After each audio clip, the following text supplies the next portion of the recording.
Poco F series ఎంత పెద్ద success మీ అందరికీ తెలిసిందే. నేను మీకు స్పెషల్గా చెప్పాల్సిన అవసరం లేదు. అందులో ముఖ్యంగా F1 ఆల్మోస్ట్ ఆల్ మనకి లెజెండరీ ఫోన్ అనుకోవచ్చు. పోకో నుంచి వచ్చినటువంటి వాటిల్లో ఆ టైంలో అదొక ఫ్లాగ్షిప్ కిల్లర్. దాని తర్వాత ఇదే ఎఫ్ సిరీస్లో మనకి F3 GTని కూడా తీసుకొచ్చారు. ఇది కూడా ఆ బడ్జెట్ సెగ్మెంట్లో మంచి గేమింగ్ ఫోన్ కింద అయితే లాంచ్ అయింది. ఇక వీటి సక్సెసర్ కింద రీసెంట్గా అఫీషియల్గా మన ఇండియాలో పోకో F4 5G ప్రైజింగ్ అయితే చాలా క్రేజీగా లాంచ్ చేశారు. దీన్ని ఆల్మోస్ట్ ఆల్ నేను ఒక 20 డేస్ పైనుంచే నా ప్రైమరీ డివైస్ కింద యూస్ చేస్తున్నాను. అండ్ మొన్న ఆల్రెడీ దీనికి సంబంధించినటువంటి అన్బాక్సింగ్ వీడియో కూడా పెట్టాను. ఒకసారి అన్బాక్సింగ్ వీడియో కావాలి చూడలేదు అని అనుకుంటే కనుక ఇక్కడ కార్డ్స్లో వదిలేస్తాను. Have a look on that. So ఈ 20 డేస్లో నాకు ఎక్స్పీరియన్స్ అయినటువంటి యూజర్ ఎక్స్పీరియన్స్ని ఒక రివ్యూ రూపంలో మీతో అయితే నేను ఇప్పుడు షేర్ చేసుకోబోతున్నాను. అంటే దీంట్లో ఏ సెగ్మెంట్స్ నాకు బాగా అనిపించినాయి, ఏ సెగ్మెంట్స్లో వీళ్ళు ఇంకా ఇంప్రూవ్డ్గా ఉండాలి, ఏ సెగ్మెంట్స్ నాకు నచ్చలేదు అనే దాని గురించి డీటెయిల్గా డిస్కస్ చేస్తాను. వీడియోని అయితే చివరి దాకా చూడండి. ఇంకా ఛానల్ని సబ్స్క్రైబ్ చేసుకోకపోతే సబ్స్క్రైబ్ చేసుకోండి. Hi, this is Vasu again signing in.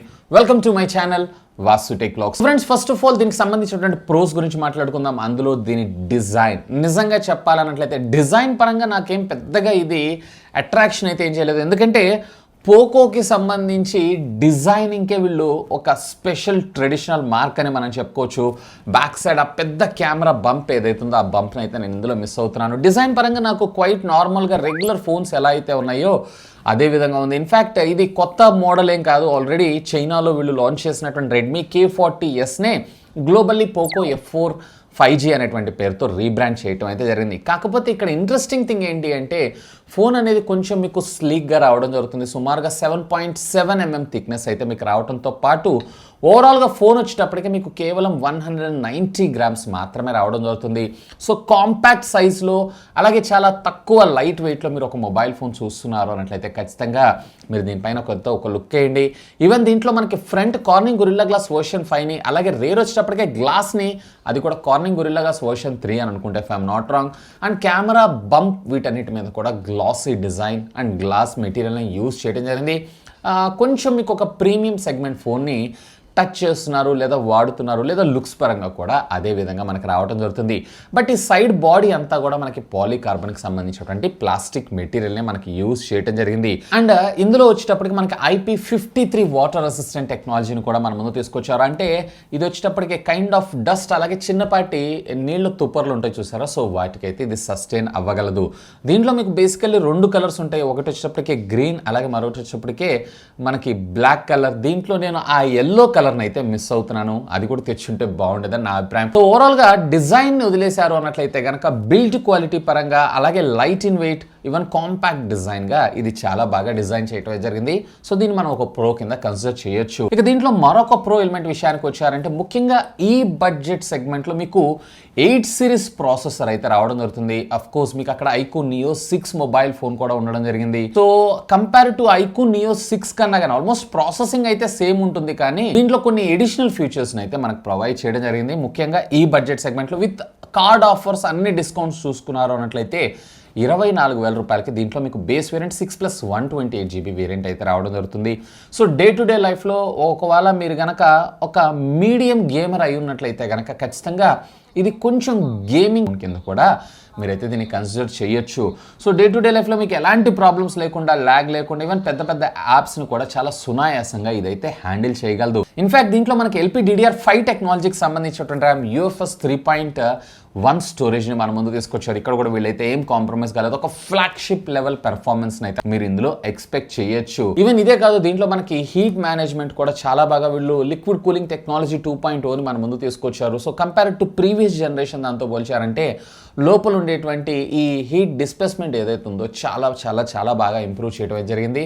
ఎక్కడ మీకు హీటింగ్ అంటే లైట్గా వామ్ అవుతూ ఉంటుంది గేమ్ ఆడుతున్నప్పుడు, ముఖ్యంగా కెమెరాస్ వాడుతున్నప్పుడు, కానీ అంత పెద్ద వామ్ అయితే అనిపించదు. టెంపరేచర్స్ అన్నీ కూడా ఆల్మోస్ట్ ఆల్ మీకు 40-41 degrees లోపలనే వీళ్ళు కంట్రోల్ చేయటం అయితే జరిగింది. ఈవెన్ ఇదే కాదు, దీంట్లో మనకి టర్బో ర్యామ్ టెక్నాలజీ అని చెప్పి దీన్ని కూడా తీసుకొచ్చారు. సో ఈ విర్చువల్ ర్యామ్ టెక్నాలజీ సహాయంతో అప్ టు మనం 3 GB దాకా మనం ఇంటర్నల్ ర్యామ్ని అయితే ఎక్స్పాన్షన్ చేసుకోవచ్చు. అంటే బేసిక్గా మల్టీ టాస్కింగ్కి ఇది కొంచెం బాగా ఉపయోగపడటం అయితే జరుగుతుంది. ఇక దీంట్లో మరొక ప్రో ఎలిమెంట్ విషయానికి వచ్చారంటే ఖచ్చితంగా దీని డిస్ప్లే గురించి మనం మాట్లాడుకోవాలి. 6.67 inches కి సంబంధించినటువంటి full HD+ super AMO LED screen, అది కూడా సామ్సంగ్ E4 డిస్ప్లేని మన ముందు తీసుకొచ్చారు. సో ఇది వచ్చేటప్పటికే మనకి HDR 8-bit ప్యానల్ని మాత్రమే కానీ 10-bit ప్యానల్కి ఇది అప్గ్రేడ్ అంటే అప్ స్కేల్ చేసి మనకి కంటెంట్ చూపించడం అయితే జరుగుతుంది. ఇందులో HDR 10+ అలాగే డాల్బీ విజన్ సపోర్ట్ని కూడా మన ముందు తీసుకొచ్చారు. సో స్క్రీన్ రిఫ్రెష్ కూడా మీకు 120 హెర్ట్జ్గా ఉంటుంది. సో ఆల్మోస్ట్ ఒక మేజర్గా డిస్ప్లే పరంగా మీరు ఏమేమైతే చూస్తారో DCP3 కలర్ గార్మెంట్ టెక్నాలజీ 100% రావటం, అలాగే డాల్బీ విజన్ HDR 10+, సో ఇవన్నిటిని కూడా వీటిలో ఎటువంటి ప్రాబ్లం లేకుండా మీరైతే కంటెంట్ని వాచ్ చేయొచ్చు. ముఖ్యంగా OTT కంటెంట్ లవర్ అయినట్లయితే కనుక, ఒకవేళ మీరు కనుక నెట్ఫ్లిక్స్ వాడుతున్నారు అనుకైతే డాల్బీ విజన్లో, అలాగే అమెజాన్ ప్రైమ్లో కూడా 10-bit ప్లస్ టెక్నాలజీని యూజ్ చేస్తూ ట్రూ టోన్ 10-bit అవుట్పుట్ని అయితే మీరు ఇందులో చూడొచ్చు. ఇదే కాదు, డే లైట్ కండిషన్లో మీరు ఒకవేళ అవుట్డోర్లో వాడుతున్నారు అన్నట్లయితే కనుక ఎట్లాంటి డిస్ట్రాక్షన్స్ లేకుండా ఫుల్ బ్రైట్నెస్లో ఇందులో వచ్చేటప్పటికి మీకు 1300 నిట్స్ ఆఫ్ బ్రైట్నెస్ ఉంటుంది, 391 ppi ఉంటుంది. కాబట్టి ఎలాంటి ప్రాబ్లమ్స్ లేకుండా ఈవెన్ బ్రైటర్ సన్లైట్లో కూడా మీరు డిస్ప్లేని అయితే చూడొచ్చు. ఈవెన్ ఇదే కాదు, దీనిలో టచ్ శాంపుల్ రేట్ కూడా 360 హెర్ట్జ్గా మనకు రావడం జరుగుతూ ఉంటుంది. సో రెగ్యులర్గా ఆడుకునేటువంటి గేమ్స్లో మీకు ఎలాంటి ప్రాబ్లమ్స్ లేకుండా చాలా స్మూత్గానే ఇది హ్యాండిల్ చేయడం అయితే జరుగుతుంది. ఇక దీంట్లో మనం బ్యాటరీ డిపార్ట్మెంట్ విషయానికి వచ్చారంటే దీంట్లో నాకు ఒక ప్రో ఉంది, అలాగే ఒక కాన్ ఉంది. ఫస్ట్ ఆఫ్ ఆల్ ప్రో అయితే మనం మాట్లాడుకుందాం. దీంట్లో 67 watts of fast charging technology and బాక్స్లోనే ఛార్జర్ని కూడా ప్రొవైడ్ చేశారు. ఓవరాల్గా మీకు వచ్చేటప్పటికి కంపెనీ అడ్వర్టైజ్ చేయడం మాత్రం 11 మినిట్స్లో మీకు 50% అంటున్నారు, కానీ సుమారుగా 15-16 నిమిషాలు అయితే టైం తీసుకుంటుంది 50% ఛార్జ్ అవ్వడానికి. ఒకవేళ దీన్ని 0 to 100% దాకా మీరు ఛార్జ్ చేయాలనుకుంటే అప్రాక్సిమేట్లీ 37 minutes to 40 minutes దాకా టైం తీసుకునేటువంటి అవకాశం ఉంది. ఒకవేళ మీరు వీటన్నిటిని ఆఫ్ చేసి పెట్టారంటే మరొక 5 నిమిషాలు తగ్గేటువంటి అవకాశం, like location services, wifi, Bluetooth ఇలాంటివన్నీ ఏరోప్లేన్ మోడ్లో పెట్టి మనం ఛార్జ్ చేసామన్నట్లయితే ఇక్కడ నాకు కొంచెం సాటిస్ఫాక్షన్ అనిపించింది. ఈ బడ్జెట్ సెగ్మెంట్లో పర్వాలేదు, బట్ కొన్ని కంపెనీస్ ఏవైతే ఇంకా better almost 80 watts of fast charging technology కూడా ఇస్తున్నారు. కాబట్టి సో ఇది కొంచెం ఒక పాజిటివ్ కేటగిరీ కింద నాకు ఇందులో కన్సిడర్ చేయాలనిపించింది. బట్ దీంట్లో నాకు ఒక కాన్ కూడా అనిపించింది, దాన్ని కాన్లో మాట్లాడుకుందాం. ఇక దీంట్లో మరొక ప్రో ఎలిమెంట్ విషయానికి వచ్చారు అన్నట్లయితే ఎస్ అఫ్ కోర్స్ దీంట్లో ఉన్నటువంటి ఒక్క పాయింట్ నాకు ఇందులో ప్రోలోకి అయితే కనిపించింది. బట్ డెఫినెట్లీ దీన్ని అయితే వీళ్ళు నెక్స్ట్ వచ్చేటువంటి సాఫ్ట్వేర్ అప్డేట్స్లో ఇంప్రూవ్ చేస్తానంటున్నారు, ఖచ్చితంగా చేసుకోవాలి కూడా. సో దీంట్లో మనకి 64 మెగాపిక్సెల్ కెమెరా అయితే మన ముందు తీసుకొచ్చారు, ఓమ్ని విజన్ సెన్సార్. బట్ ఇందులో ఆప్టికల్ ఇమేజ్ స్టెబిలైజేషన్ అయితే తీసుకొచ్చారు. బేసికల్లీ మీకు షేక్లెస్ ఇమేజెస్ రికార్డ్ చేసుకోవడం కోసం ఓఎస్ అని అంటారు, బట్ లో లైటింగ్ కండిషన్లో అలాగే టెక్స్ట్ కంటెంట్ని ఏదైనా షూట్ చేస్తున్నారంటే అక్కడ షార్ప్నెస్ కోసం ఎక్కువగా ఈ ఆప్టికల్ ఇమేజ్ స్టెబిలైజేషన్ అయితే మనకు ఉపయోగపడటం జరుగుతుంది. షేక్లెస్ ఇమేజెస్ని కూడా మనం దీని ద్వారా అయితే క్యాప్చర్ చేసుకోవచ్చు. ఇది పాజిటివ్ అనిపించింది. కానీ వీడియోలో మీరు 1080p 30 లేదా 60 fpsలో ఆప్టికల్ ఇమేజ్ స్టెబిలైజేషన్ అయితే బాగానే ఉంది, కానీ ఎప్పుడైతే మీరు 4Kలో వీడియో రికార్డ్ చేస్తుంటారో అక్కడ మాత్రం ఆప్టికల్ ఇమేజ్ స్టెబిలైజేషన్ అంతగా అయితే ఏం లేదు.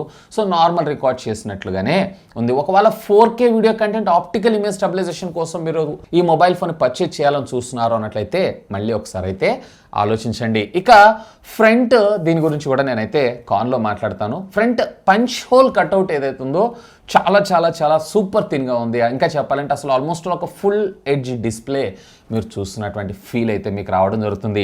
ఇవి కాకుండా ఎడిషనల్గా మనకి ఇందులో వైఫై అలియన్స్ 6ని కూడా ప్రొవైడ్ చేశారు, future proof and 10 bands of 5G networking టెక్నాలజీతో పాటు IR బ్లాస్టర్, అలాగే హైరెస్ ఆడియో సపోర్ట్తో పాటు ఇందులో మనకి డాల్బీ అట్మాస్ ఆడియో సపోర్ట్ని కూడా మన ముందు తీసుకొచ్చారు. హైరెస్ ఆడియోలో కూడా విత్ వైర్ ప్రొవైడ్ చేశారు అండ్ వైర్లెస్ కూడా ప్రొవైడ్ చేయడం జరిగింది. And out of the box మనకి స్టాండర్డ్ Type-C to 3.5mm జాక్ని కూడా మనకి బాక్స్లోనే ప్రొవైడ్ చేశారు. ఇవాళ రేపు చాలామంది ఛార్జర్ని తీసేస్తుంటే ఈ బడ్జెట్లో వీళ్ళు దీన్ని కూడా ప్రొవైడ్ చేశారంటే good thumbs up for them. So friends, ఇప్పటిదాకా దీనికి సంబంధించినటువంటి పాజిటివ్స్ గురించి మనం మాట్లాడుకుందాం. ఖచ్చితంగా ఏ మొబైల్ ఫోన్ కూడా పర్ఫెక్ట్ కాదు అండ్ అఫ్ కోర్స్ దీంట్లో కూడా మనకి నెగిటివ్స్ అయితే ఉన్నాయి. సో దీంట్లో మొదటి కాన్ విషయానికి వచ్చారు అన్నట్లయితే దీంట్లో ఏ విధమైనటువంటి మెమరీ కార్డ్ అయితే మనకు ప్రొవైడ్ చేయడం జరగదు. బట్ 128GB సరిపోతుంది అని అంటే కనుక definitely have a look on that. But memory card slot కూడా తెచ్చుంటే బాగుండేది. ఇక మరొక కాన్ విషయానికి వచ్చారంటే దీంట్లో మనకి బ్లాట్వేర్ అయితే ఇచ్చారు. అంటే యాడ్స్ అయితే ఏం రావు, కానీ బ్లాట్వేర్ అయితే ఉంటుంది. అఫ్ కోర్స్ ఈ బ్లాట్వేర్ని కూడా మనం రిమూవ్ చేయొచ్చు. ఇదేంది 70-80 వేల రూపాయల ఫోన్లలోనే పెద్ద పెద్ద బ్లాట్వేర్ని అయితే ప్రొవైడ్ చేస్తున్నారు.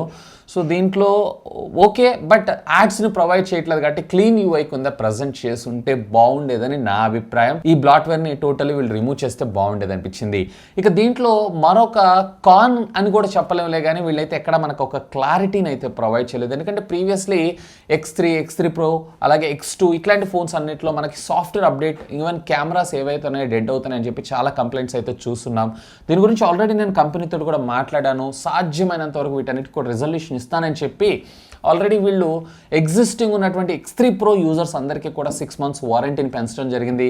అండ్ ఈ ఫోన్ మీద ఇంకొక ఇంట్రెస్టింగ్ థింగ్ ఏంటి అంటే 2 years వారంటీ మనకు రావడం జరుగుతుంది. సాధారణంగా 1 year వస్తుంది, బట్ ఇందులో మనకి 2 years అయితే వస్తుంది. Which is cool thing. వాళ్ళ ప్రాబ్లమ్స్ని చిన్నగా అయితే వీళ్ళు రెక్టిఫై చేస్తున్నారనే నా అభిప్రాయం. బట్ ఇలాంటి ప్రాబ్లమ్స్ ఏం లేకుండా ఉన్నటువంటి ఒక ఆపరేటింగ్ సిస్టమ్ని వీళ్ళు రిలీజ్ చేస్తే బాగుంటుందని నా అభిప్రాయం. ఎందుకంటే వన్స్ లాంచ్ చేయబోయే ముందర వీళ్ళ దగ్గర ఫిజికల్ డివైసెస్ ఉంటాయి కాబట్టి టెస్ట్ చేసి లాంచ్ చేస్తే బాగుండేదని నా అభిప్రాయం. సో ఆ ఒక్క పాయింట్ దగ్గర అయితే ఒకసారి ఆలోచించండి. ఎందుకంటే కొంతమంది ప్రీవియస్లీ ఇంతకుముందు పోకో X3 Pro యూజర్స్ వీళ్ళందరూ కూడా కొంచెం సఫర్ అవడం అయితే జరిగింది. సో వీళ్ళు ఎన్ని ఆపరేటింగ్ సిస్టమ్ అప్డేట్స్ని ప్రొవైడ్ చేస్తారు అనేది కూడా ఎక్కడ మనకు ఒక క్లారిటీ అయితే మెన్షన్ చేయలేదు. బట్ నా ఎక్స్పెక్టేషన్స్ ప్రకారం 2 major సాఫ్ట్వేర్ అప్గ్రేడ్స్ని, 3 years ఆఫ్ సెక్యూరిటీ ప్యాచెస్ని ప్రొవైడ్ చేసేటువంటి అవకాశం ఉంది నేను అనుకుంటున్నాను. బట్ మళ్ళీ బడ్జెట్లో వస్తుంది కాబట్టి, అంటే సుమారుగా 23,000 రూపాయల్లో కాబట్టి మళ్ళీ ఇది పాసిబుల్ అవుతుందా కాదా అనేది కూడా క్వశ్చన్ మార్కే. సో దీని గురించి అయితే స్టే ట్యూన్. ఇంకా కంపెనీ అఫీషియల్గా అనౌన్స్ అయితే చేయలేదు. ఒకవేళ చేసిన వెంటనే ఈ వీడియో కింద ఉన్నటువంటి కామెంట్ సెక్షన్లో కూడా పిన్ చేసి పెడతాను. Have a look on that. ఇక దీంట్లో మరొక కాన్ విషయానికి వచ్చారంటే బ్యాటరీస్లో 4500 mAh ఆఫ్ ద బ్యాటరీ మాత్రమే రావడం జరుగుతుంది.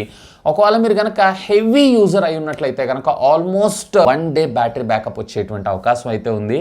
సో బ్యాటరీ ఇంకొంచెం ఇంప్రూవ్డ్గా తీసుకొచ్చుంటే బాగుండేదని నా అభిప్రాయం. అట్లీస్ట్ 5000 తెచ్చి లేదా దీన్నే మరింత బెటర్గా ఆప్టిమైజ్ చేసి తెచ్చుంటే బాగుండేదని నా అభిప్రాయం. ఇక దీంట్లో మరొక కాన్ విషయానికి వచ్చారంటే ఆల్రెడీ నేను ఇందాక చెప్పాను, ఆప్టికల్ ఇమేజ్ స్టెబిలైజేషన్, ముఖ్యంగా వీడియో రికార్డింగ్, అందులో కూడా 4K వీడియో రికార్డింగ్లో అయితే ఖచ్చితంగా వీళ్ళు ఇంప్రూవ్ చేసుకోవాలి. సో నార్మల్ 1080pలో పర్వాలేదు, కన్సిడర్ చేయొచ్చు. ఈవెన్ ఫ్రంట్ వచ్చేటప్పటికి వీళ్ళు 1080p 30 FPS వీడియో రికార్డింగ్ మాత్రమే ఇచ్చారు, కానీ 60 FPS కూడా తెచ్చుంటే బాగుండేదని నా అభిప్రాయం. ఇక దీంట్లో మరొక కాన్ విషయానికి వచ్చారు అన్నట్లయితే కనుక అండర్ డిస్ప్లే ఫింగర్ ప్రింట్ స్కానర్ని కూడా తెచ్చుంటే బాగుండేది అనిపించింది. So side mounted finger print scanner ఏదైతే ఉందో చాలా ఫాస్ట్ ఉంటుంది, కరెక్టే కాదంటలేదు.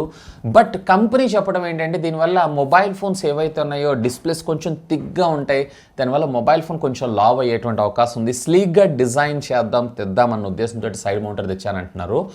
అండ్ కాస్ట్ కటింగ్ కోసం ఆఫ్ కోర్స్ మనందరికీ తెలిసిన వాళ్ళకి చెప్పకపోయినా కానీ నన్ను అడిగితే under display finger print scanner తెచ్చుంటే కనుక తోపు ఫోన్ అయ్యేదని నా అభిప్రాయం. ఇక ఫైనల్గా నా కంక్లూజన్, అసలు ఈ మొబైల్ ఫోన్ని మనం ఆ బడ్జెట్కి కొనొచ్చా? ఖచ్చితంగా విత్ ఆఫర్స్తో. యాక్చువల్ దీని ప్రైస్ వచ్చేటప్పటికి 6+128GB 28,000 రూపాయలకి, అలాగే 8+128GB వచ్చేటప్పటికి సుమారుగా 34,000 రూపాయలకి వీళ్ళు తీసుకొని రావడం జరిగింది. 4,000 రూపీస్ వీళ్ళు SBI అలాగే HDFC కార్డ్ మీద మనకు ఆఫర్ని ప్రొవైడ్ చేస్తున్నారు. ఆఫ్ కోర్స్ ఎక్స్చేంజ్ బోనస్ పెట్టారంటే మీకు మరింత తగ్గే అవకాశం ఉంది. ప్రస్తుతం కార్డ్ ఆఫర్స్తో మీకు 4,000 రూపాయలు డిస్కౌంట్ అంటే బేస్ వేరియంట్ ఏదైతే ఉందో మీకు 24,000 రూపాయలు, 23,999.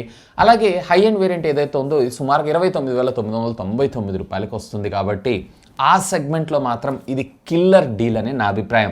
మళ్ళీ మీకు 28,000 రూపాయలు నార్మల్ రెగ్యులర్ ప్రైజింగ్కి దీన్ని కొనొచ్చా, లేదా 34,000 రూపాయల ప్రైజింగ్కి కొనొచ్చా అని అంటే కనుక ఆ బడ్జెట్లో మనకి చాలా మొబైల్ ఫోన్సే మార్కెట్లో అవైలబుల్ ఉన్నాయి. ఒక ప్యూర్ వాల్యూ ఫర్ మనీ, అది కూడా ఎక్కువగా నేను పెర్ఫార్మెన్స్ ఓరియంటెడ్గా చూస్తుంటాను. అండ్ దాంతోపాటు కొంచెం ఫోటోగ్రఫీ, అలాగే ఫాస్ట్ ఛార్జింగ్ టెక్నాలజీ, ఇంకా చెప్పాలంటే అన్ని కలబోసి ఉన్నటువంటి ఒక డివైస్ అని మనం చెప్పుకోవచ్చు, కొన్ని విషయాలలో కాంప్రమైజ్ అయితే.